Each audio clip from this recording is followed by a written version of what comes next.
여러분 안녕하세요. 창의 소프트웨어 융합 노마드 난생 처음 인공지능 마지막 비디오입니다.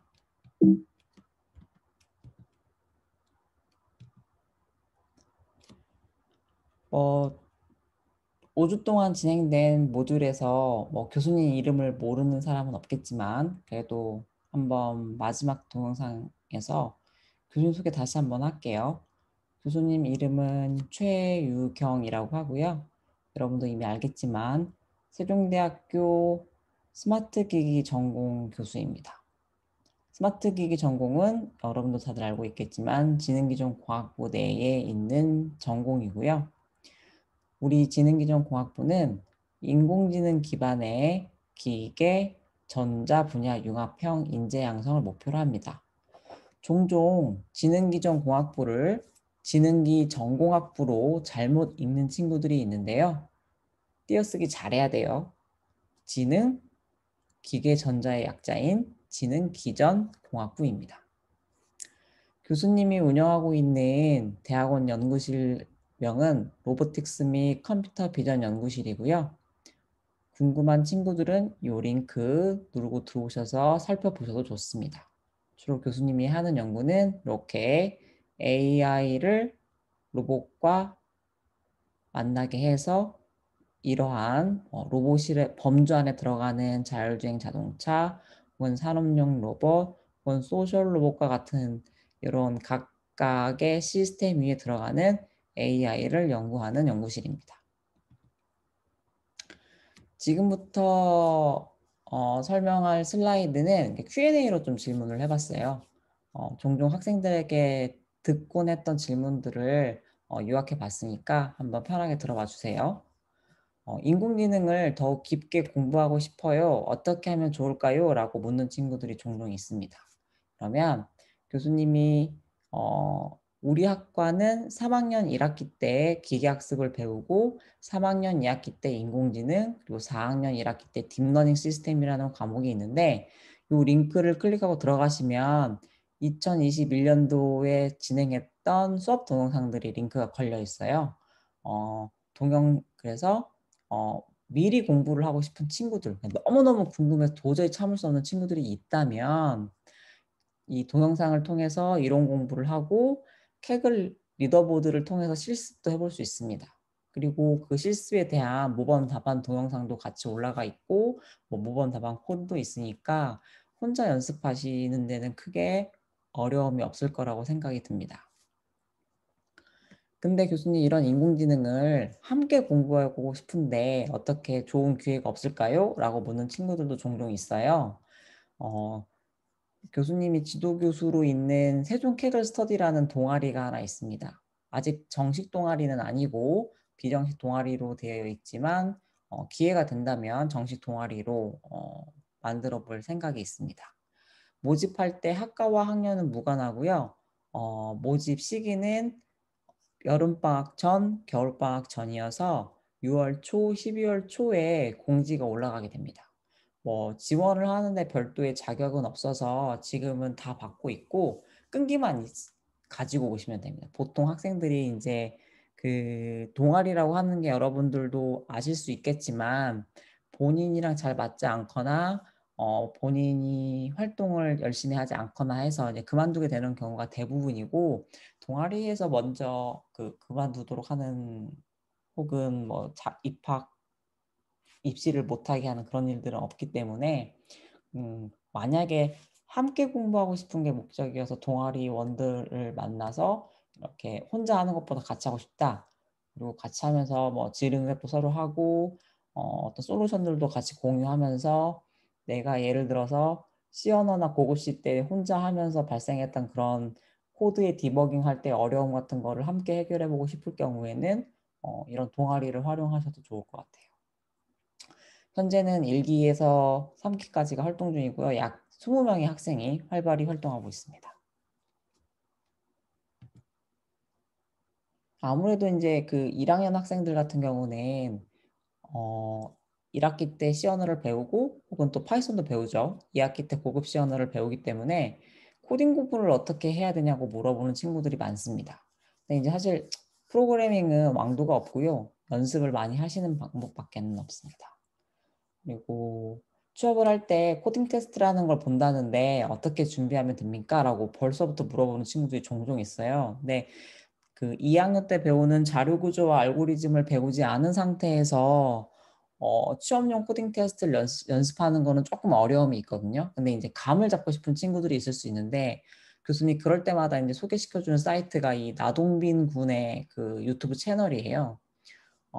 이 친구가 한국교원대학교 컴퓨터 교육과를 마치고 그러고 나서 포항공대에 가서 석사과정을 마치고 지금은 이제 의료 스타트업인 뷰노라고 하는 곳에서 이제 근무를 하고 있는데 가장 최근에 졸업을 했어요.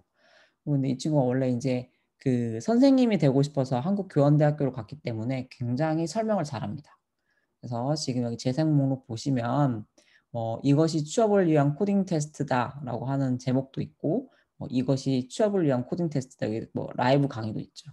한번 궁금하시면 저런 강의들 살펴보시면 도움이 될 거예요. 물론 이 채널 말고도 다른 좋은 컨텐츠들은 유튜브에 많이 있으니까 코딩 테스트라는 거 그 키워드로 한번 검색을 해보셔도 좋을 것 같습니다. 또 교수님도 종종 듣는 질문 중에 하나가 인공지능학과와 데이터 사이언스 학과와 지능기전공학부는 어떻게 다른가요? 라는 질문을 받을 때가 있습니다. 사실 모든 학문이 그러니까 지금 학부뿐만 아니라 이제 사실은 졸업 이후에 자리 잡는 포지션, 직무 이런 것들을 살펴봤을 때 인공지능학과나 데이터 사이언스학과 지능기전을 서로 딱 잘라서 이야기하기는 어렵지만 약간씩 그 학과를 설계할 때에 주력하고자 하는 분야가 있는 건 사실입니다. 그래서 이제 교수님이 생각하는 차이는 뭐냐면 교수님 개인적인 의견입니다. 그러니까 너무 오해하지 않으셨으면 좋겠어요. 데이터 사이언스 학과의 경우는 교수님이 지금 글로 써놓은 것처럼 다양한 도메인의 데이터를 잘 이해하고 그 데이터를 잘 다룰 수 있는 인재를 양성하는 학과입니다. 그러니까 여러분도 잘 알겠지만 인공지능이라고 하는 거는 정말 다양한 분야에서 활용될 수가 있거든요. 예를 들면 의료, 금융, 유통, 농업, 제조, 헬스케어 등 사례만 봐도 이 각각 산업 분야에서 다루는 데이터가 서로 많이 다릅니다. 따라서 다르지만 이 문제에 따라서 필요한 데이터를 요 각각 산업 분야별로 정의할 수도 있어야 되고 그리고 그걸 수집할 수도 있고 가공하고 분석하는 일련의 그러니까 데이터만큼은 자신이 있어야 되는 그 데이터만큼은 그 어느 학과보다도 잘하는 학생을 배출하는 학과인 거죠. 인공지능학과는 인공지능 기술을 잘 이해하고 코어 기술을 잘 다룰 수 있는 인재를 양성하는 학과예요. 그러니까 이 코어 기술을 잘 다룬다는 게 중요한 것 같습니다. 그래서 인공지능학과라고 해서 앞서 설명한 데이터 관점에서의 기술 주택을 배우지 않는다거나 불필요한 것은 전혀 아니고요. 단지 좀 더 집중하는 부분이 데이터 엔지니어링 다음 단계에 있는 모델 설계 부분인데요. 그 어느 학과보다도 이 모델 설계라고 하는 것을 잘하는 학생을 배출하는 학과인 거죠. 마찬가지로 데이터 사이언스 학과라고 해서 이 코어 기술을 배우지 않는 게 아닙니다. 단지 코어 기술도 배우고 데이터 엔지니어링도 배우고 그 다음 단계의 모델 설계도 배우지만 데이터 사이언스 학과 학생들은 데이터 엔지니어링만큼 더 단단하고 더 심화되고 더 깊이 있게 배운다는 의미인 거죠. 지능기전공학부 같은 경우는 인공지능 기술을 잘 이해하고 이를 잘 응용할 수 있는 인재를 양성하는 학과입니다. 마찬가지로 지능기전공학부라고 해서 데이터 사이언스 학과에서 배우는 데이터 엔지니어링과 인공지능학과에서 배우는 코어 기술을 배우지 않거나 하지는 않습니다. 단 우리 학과 같은 경우는 그 기계 전자라고 하는 분야의 인공지능을 섞어야 되니까 미디어 IoT나 반도체, 무인이동체, 로봇과 같은 분야에 필요한 인공지능 기술을 그 어느 학과보다도 잘하는 학생을 배출하는 학과예요. 그래서 인공지능과 반도체, 그러니까 반도체 분야에서 인공지능을 잘 다루고 접목할 수 있고 무인이동체라고 하는 것에 인공지능을 잘 접목할 수 있고 로봇이라는 것에 인공지능을 잘 접목할 수 있고 미디어 혹은 IoT에 인공지능을 잘 접목할 수 있는 학생을 배출하는 학과라는 겁니다. 자, 이제 조금 이해가 갔을까요?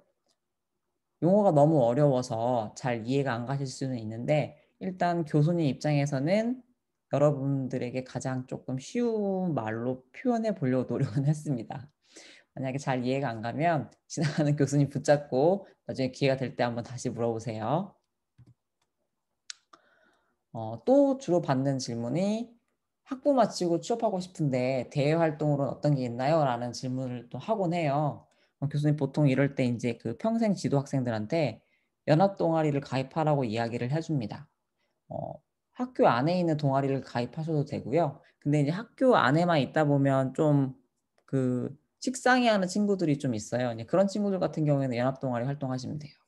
그리고 근데 그런 약간 동아리들마다 또 성향이 다르고 특성이 또 다르다 보니까 좀 종종 또 막 새로 생긴 신생 연합 동아리 같은 경우에는 좀 체계적이지 않을 수 있거든요. 근데 만약 정부 주도의 체계적인 시스템을 경험해 보고 싶으시다면 교수님 개인적으로는 어 서울 42 뭐 42 서울이라고 하는데 42 서울 혹은 소프트웨어 마에스트로를 권하는 편입니다.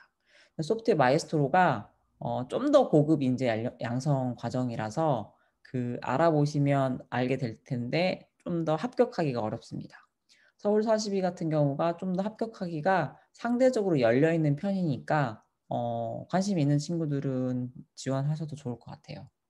42 서울은 2년 과정이고 그 과정을 2년 내에 이수를 해야 될 거예요. 그래서 어떤 친구들은 후기를 살펴보면 어떤 친구들은 학교를 다니면서 이수할 수 있다라는 친구들도 있고 어떤 학생들은 학교를 다니면서 이수하기는 좀 어렵다고 이야기하는 친구들도 있습니다. 근데 이제 또 어떤 학생들은 저런 연합 동아리나 혹은 정부 주도 체계적인 시스템 자체도 참여하기가 어렵고 그 테스트 처음 그 자격을 받기 위한 테스트 시험도 너무 어렵다라고 생각하는 친구들도 있거든요. 근데 그런 친구들 같은 경우는 세종대학교 소프트웨어 중심대학에서 주관하는 대회에 도전해 봤으면 좋겠어요. 우리가 뭐 여러 가지 대회가 있지만 크게 소프트웨어 경시대회랑 AI 챌린지랑 AI 해커톤이 있거든요. 그래서 경시대회랑 챌린지는 개인이 나가는 거고 해커톤은 개인 혹은 팀으로 나가는 건데 보통 팀이에요. 그래서 매년 10월 말에서 11월 초에 이 두 경시대회를 여니까 어, 미리 준비를 하는 거죠.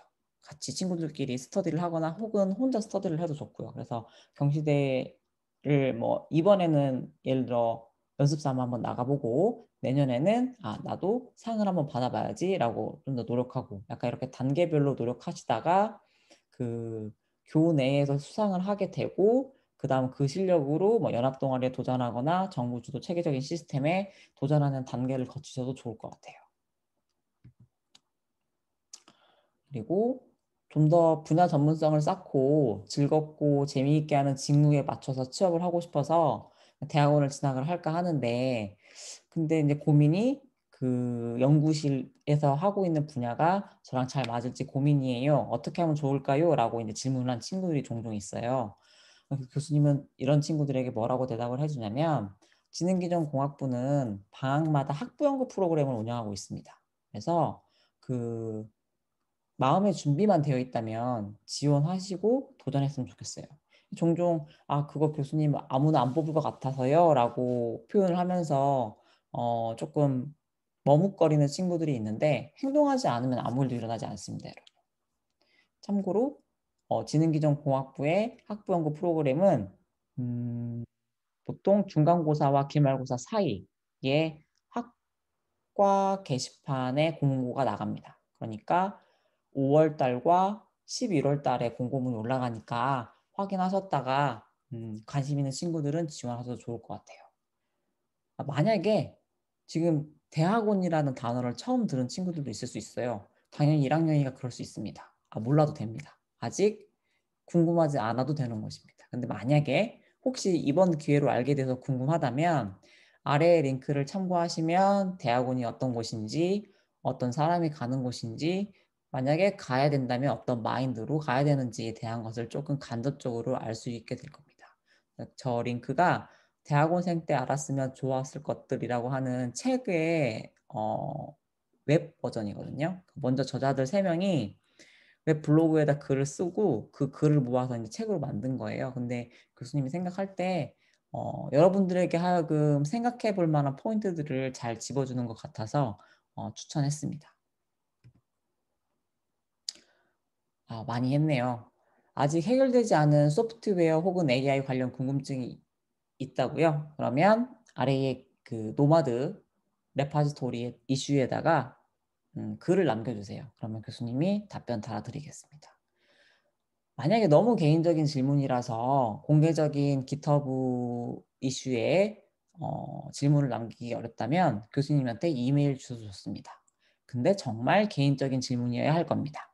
왜냐면 교수님이 학교에 온 지 만 3년이 넘어가는데 학생들 대부분의 질문이 비슷해요. 그러니까 비슷한 시기에 비슷한 고민을 합니다.